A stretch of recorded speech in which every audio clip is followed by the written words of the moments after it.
Assalamualaikum warahmatullahi wabarakatuh. Salam Erik S. Campur. Welcome back teman-teman di channel kesayangan kita Erik S. Campur, yang gue harap selalu bisa menyegarkan kita semua.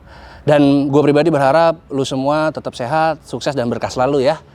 Oke, sobat Erik S. Campur, di video kali ini gue akan ngebahas tentang knalpot racing ya. Ada apa sih dengan knalpot racing? Kenapa sih knalpot racing itu dilarang gitu ya? Ya mungkin ini udah basi lah ya, udah bukan sesuatu yang baru, tapi gue rasa ini perlu dibahas gitu ya. Kenapa knalpot racing itu dilarang? Secara undang-undang udah fix lah ya, udah pasti dilarang gitu. Dan ya lu nggak bisa ganggu-gugat itu ya gitu kan. Nah pun di video kali ini gue mau ngajak sobat semua untuk ngeliat kenapa knalpot racing itu dilarang dari sudut pandang Erik S. Campur gitu ya. Pertama gue akan bunyiin suara knalpotnya dulu ya. Suara motornya mau gue bunyiin dulu.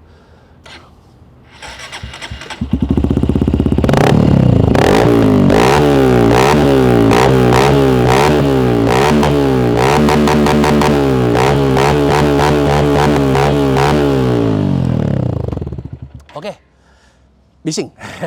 Teman-teman, ketika lu menggunakan ketika lu menggunakan knalpot racing ya, potensi bahaya ada dua yang bisa timbul. Pertama adalah ketika lu menggunakan knalpot racing, itu sama kayak lu naik motor sambil dengerin musik. Jadi di telinga kita, di telinga lu sebagai pengendara, itu didominasi oleh suara knalpot lu, gitu ya. Sehingga itu bisa menurunkan kewaspadaan lu terhadap sekitar. Bisa jadi ketika lu pakai knalpot racing, lu nggak sadar kalau di sebelah kanan atau kiri lu ada motor standar yang knalpotnya halus banget. Karena tadi ketutup sama suara knalpot lu gitu kan. Tapi ada teman gue yang bilang gitu, teman gue yang bilang, "Loh, bagus dong berarti," gitu kan.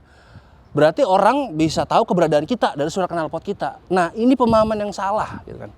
Kenapa gue bilang salah? Karena namanya keselamatan itu dimulai dari diri kita dulu. Ngapain kita mikirin keselamatan orang lain? Diri kita dulu selamat. Jangan sampai kita meresikokan keselamatan kita untuk orang lain gitu kan. Jadi itu potensi bahaya yang pertama. Yang kedua, potensi bahayanya adalah ketika lo naik motor dengan knalpot racing, itu bisa menimbulkan gesekan. Gesekannya gimana? Karena banyak pengguna motor knalpot racing itu menjadikan suara knalpot ya sebagai alat pengganti klakson. Jadi lo mau nyalip geber, lo mau negor orang lo geber, ya kan? Lo mau nyuruh orang jalan lo geber. Itu bisa bikin orang marah, orang emosi. Dan akhirnya apa? Bisa terjadi gesekan di jalan dan berakhir dengan perkelahian tentunya. Nah inilah dua potensi bahaya ketika lu menggunakan knalpot racing di jalan dari sudut pandang Erik S. Campur. Sekali lagi, ini dari sudut pandang gue ya. Dan gue nggak bilang bahwa gue paling bener. Untuk itu, kalau gue ada yang salah, lu komen. Nanti kita perbaiki sama-sama videonya. Tapi yang pasti, jangan lupa lu subscribe, like, comment, share, dan lu klik tombol loncengnya. Supaya lu terus terupdate dengan video-video terbaru dari gue. Terus dukung channel ini agar menyegarkan kita semua. Sehat selalu buat kita semua, sukses buat lo semua.